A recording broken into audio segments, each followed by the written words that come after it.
Olá, queridos irmãos, povo abençoado de Deus. Estamos aqui para mais um devocional na tenda do encontro. Que Deus te abençoe em nome de Jesus mais esse dia. Meu irmão, minha irmã, que a paz, que a alegria, que a graça de Deus prevaleça sobre a sua vida, se multiplique sobre a sua vida mais esse dia em nome de Jesus. Quero meditar com vocês hoje no Evangelho de Marcos, capítulo 6, do versículo 45 ao versículo 52.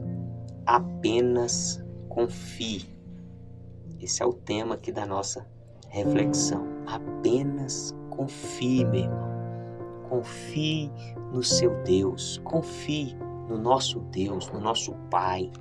Ele é o nosso guia perfeito, o nosso guia que tem todo o conhecimento, toda a sabedoria, todo o poder. Muitas das vezes eu tenho aprendido, nós não conhecemos os caminhos de Deus. Muitas vezes nós até achamos duvidosos os caminhos de Deus. Mas, meus irmãos, uma vez que nós confiamos nele, nós acreditamos nele, ele é o nosso guia certo. Então vale a pena confiar, vale a pena acreditar, vale a pena se render à vontade de Deus, o propósito de Deus, seguir os caminhos de Deus, ainda que você não esteja entendendo, ainda que esteja confuso, ainda que a sua alma grite, ainda que a sua mente esteja em conflito. É necessário confiar, é necessário acreditar. Olha o que diz o Evangelho de Marcos, capítulo 6, versículo 45 e diante. Logo a seguir, Jesus fez com que os seus discípulos entrassem no barco e fosse adiante dele para o outro lado, para Betsaida, enquanto ele despedia a multidão. Então nós vemos aqui 12 homens que decidiram confiar no Senhor, decidiram se render ao plano, ao propósito do Pai. E eles entraram naquele barco, confiando no direcionamento, no propósito, na vontade de Jesus. Meu irmão, minha irmã, se você deseja experimentar mais e mais do favor de Jesus, mais e mais do poder de Jesus, você precisa confiar em Jesus. Você precisa entrar no barco que Jesus está te direcionando. E ali, meu irmão, a bênção de Deus vai estar sobre você. Pode acontecer os dias maus? Sim, meu irmão. No mundo teremos aflições. No mundo teremos de enfrentar as adversidades. Os dias maus, ele vem para todos. Mas confia em Jesus, permaneça no barco. Aqueles homens entraram naquele barco em direção à obediência, à voz de Jesus. E tendo-os despedido, diz aqui, ele subiu ao monte para orar. Glória a Deus. Jesus é esse homem de oração. Jesus é esse Deus que intercede por nós. A Bíblia diz que Jesus, ele está ali junto ao Pai, intercedendo por nós, dia e noite. Ô, meu irmão, minha irmã, você está debaixo da oração de Jesus. Jesus está intercedendo por você. Jesus já pagou o preço do nosso pecado e ele está lá junto do Pai, ali com as suas mãos furadas, ali também com o seu lado que foi furado.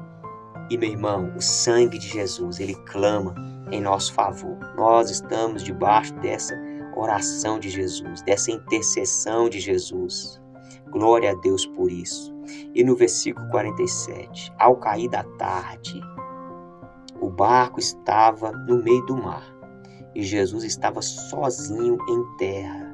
E de madrugada, vendo que os discípulos remavam com dificuldade, porque o vento lhes era ao contrário, Jesus foi até onde eles estavam, andando sobre o mar, e queria passar adiante deles. Isso aqui é maravilhoso, meu irmão, porque nós estamos vendo aqui um Deus que se importa. Porque Jesus, ele nos envia. Jesus, ele nos dá ali a direção e nós precisamos obedecer. Mas no meio do caminho, meu irmão, o dia mal vem. No meio do caminho, as trevas se levantam. Aqui no meio da madrugada, nas mais densas trevas, mas Jesus não desampara os seus discípulos. Jesus não é indiferente com as dificuldades, com as limitações dos seus discípulos. Muito pelo contrário, Jesus, ele está ali perto. Jesus, ele está ali criando uma situação para que os seus discípulos desenvolvam na fé. É interessante que a Bíblia fala que Jesus, ele fez com que passasse adiante. Meu irmão, talvez vai ter momentos em que Jesus parece que está se afastando de você. Mas aí é onde você precisa clamar, porque Ele está te conduzindo num lugar de crescimento, num lugar de amadurecimento, num lugar de dependência. Aqueles discípulos provavelmente estavam muito tranquilos, muito confortáveis. Eles eram ali pescadores, já conheciam as artimanhas do mar. Então ele estava bem confortável dentro da sua ali, condição de resolver as coisas.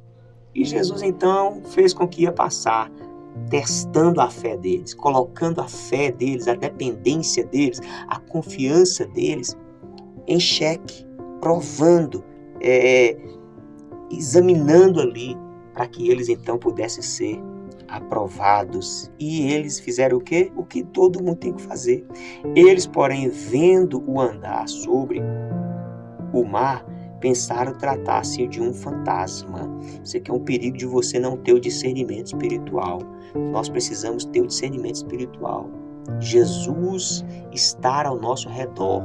Maior é Jesus que está ao nosso redor do que o inimigo que está ao nosso derredor. E diz mais aqui 50, pois todos viram Jesus e ficaram apavorados. Mas Jesus imediatamente falou com eles e disse, coragem, sou eu, não tenha medo. Então Jesus percebeu que eles estavam sem discernimento. O que Jesus fez? Trouxe ali mais revelação. Jesus trouxe luz ao entendimento deles, para que eles pudessem então entender, é Jesus, então eu posso ficar tranquilo, é Jesus, eu vou ter bom ânimo, é Jesus que está comigo, eu vou ter coragem, é Jesus que está comigo, esse mar, essa situação não vai me destruir. Então subiu no barco para estar com eles, e o vento cessou, e ficaram totalmente perplexos, porque não haviam compreendido o milagre dos pães, pois o coração deles estava endurecidos. Meu irmão, minha irmã, que você possa confiar no Senhor, seguir os caminhos do Senhor, em nome de Jesus. Fique com Deus, um forte abraço, até o próximo encontro, se Deus quiser.